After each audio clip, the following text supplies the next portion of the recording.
who's the CEO MediaTech SPAC PLC. He's joining us virtually and sharing his views on media and entertainment.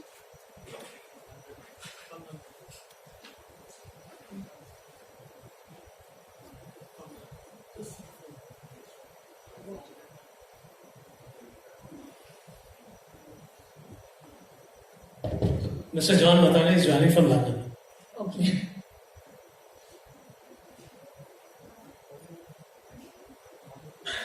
Thank you for having me on this exciting conclave this morning. My name is John Matane. I just wanted to give you a bit of background. I started in the media industry 29 years ago, working for Universal and Paramount, working on some great films back then.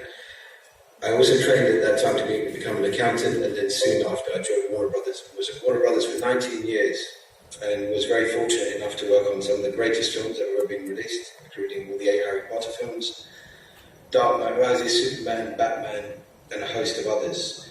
During that time, I also had the privilege of working on 5 Bollywood productions. I'm not sure if I want to name them because they didn't do particularly well. Probably the biggest one was Chandni Chowk to China, which was a lot of fun to make at the time. I really wanted to touch on a few things today. The global film and TV production market is worth a staggering $250 billion, and that is a huge sum of money just from a production perspective. However, the people who are really benefiting from that are our US colleagues, the likes of Netflix, Amazon, who do a little bit in India, but it's mainly the Hollywood studios who are doing the bulk of that production.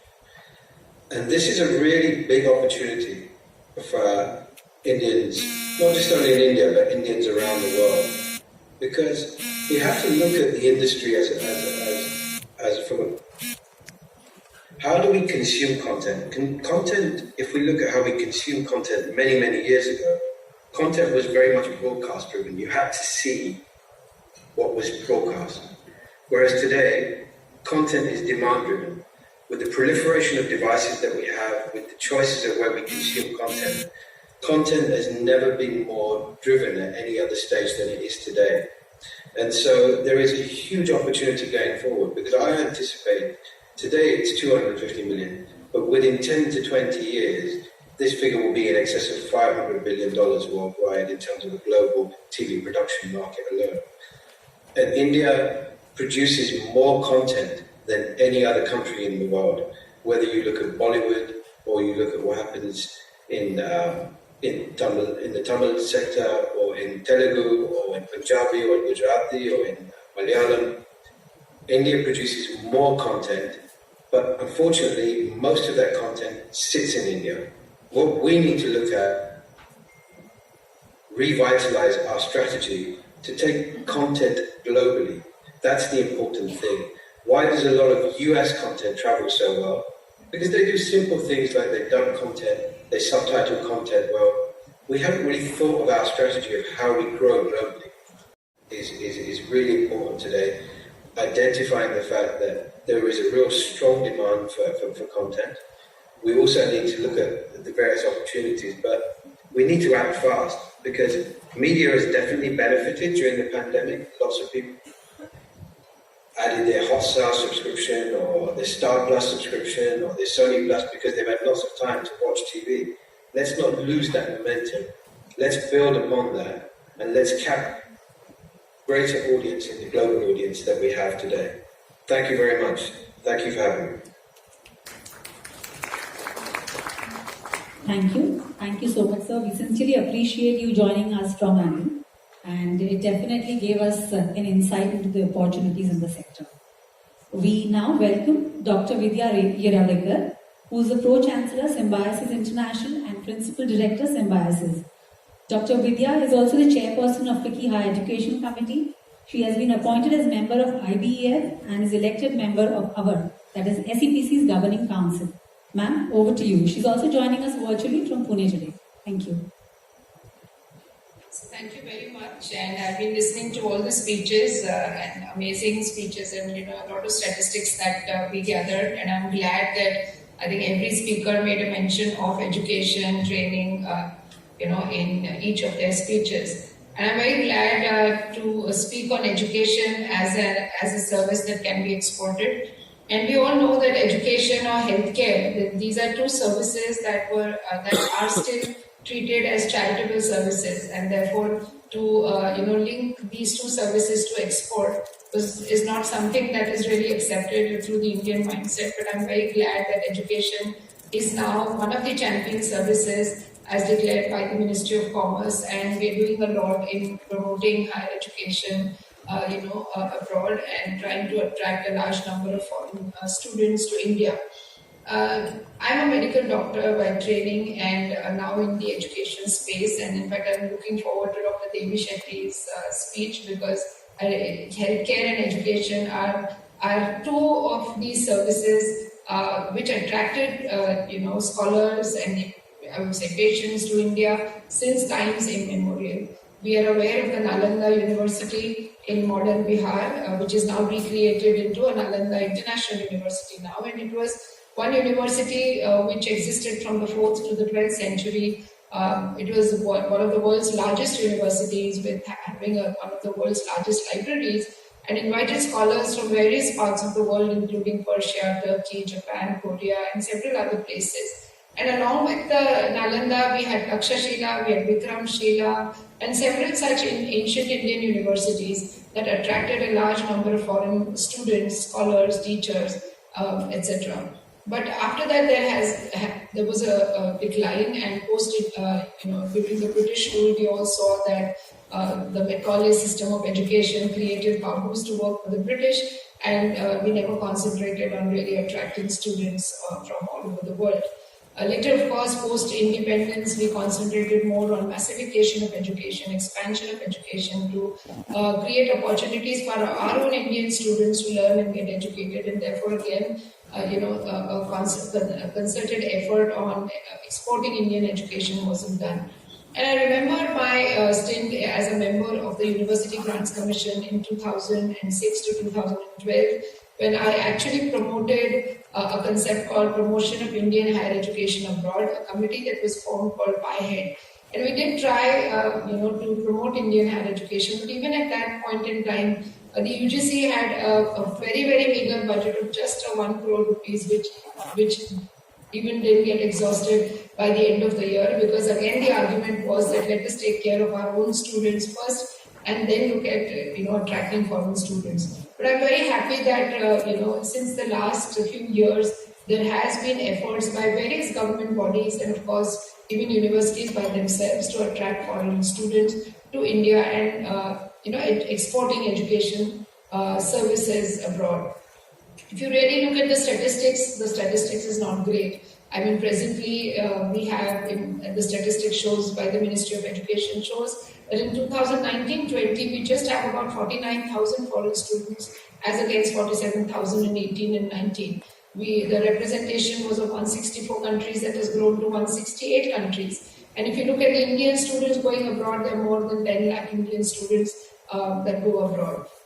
What do regulatory bodies allow? The regulatory bodies, which is the University Grants Commission, allows every Indian university to accept 15% foreign students over and above Indian students. And we have, a huge student strength of 38.5 million students studying, and imagine 15% of this should be the number of foreign students actually studying in India. But we don't have a very concerted effort. As I said, that there are several efforts made by the Indian government right from the time of the University Grants Commission having the PI head, which had very meager efforts. The Ministry of External Affairs, they run an ITEC program again, which concentrates more on the development partnership countries, primarily on Africa, where about 25,000 African students do get educated through the ITEC program.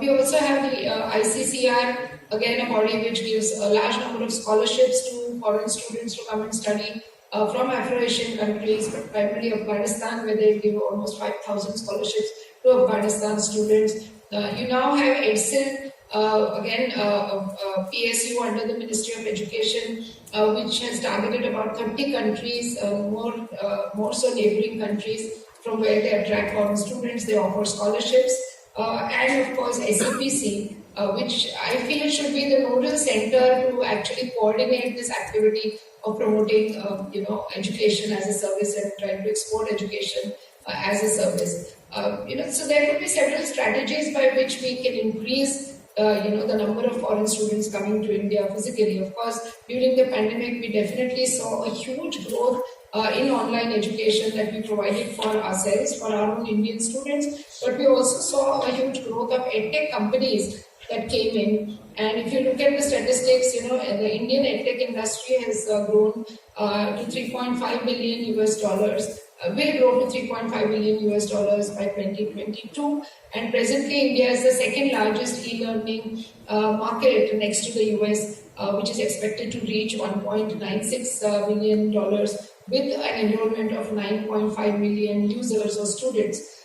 Be as it may, Indian universities, these are edtech companies that offer, certificate, diploma, and other programs. And many of the edtech companies have even joined hands with Indian universities. But if you look at Indian universities offering online education, you will see very few Indian universities that have come forward. Again, we need to facilitate a lot of the regulatory roadblocks in our country to increase, the online education that can be offered to again attract foreign students and obviously increase our exports in the education space. I would propose a few strategies to increase the exports of education, and I feel one of these strategies is that there has been a very fragmented effort in exporting education as a service. As I said, that there are various bodies, both governmental and non-governmental, including universities, that are promoting education and trying to attract students and obviously promoting exports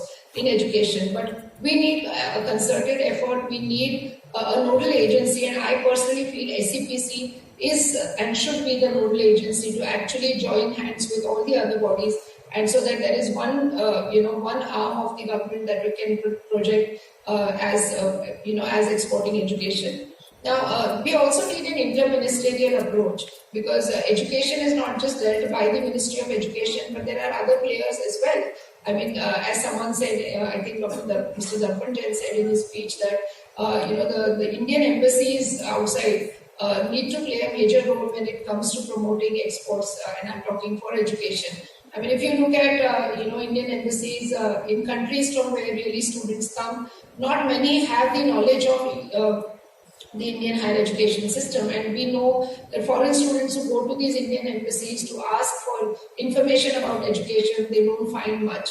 And therefore, I think Ministry of External Affairs has to play a very important role to promote education through the various embassies and high commissions, at least in countries from where we target students.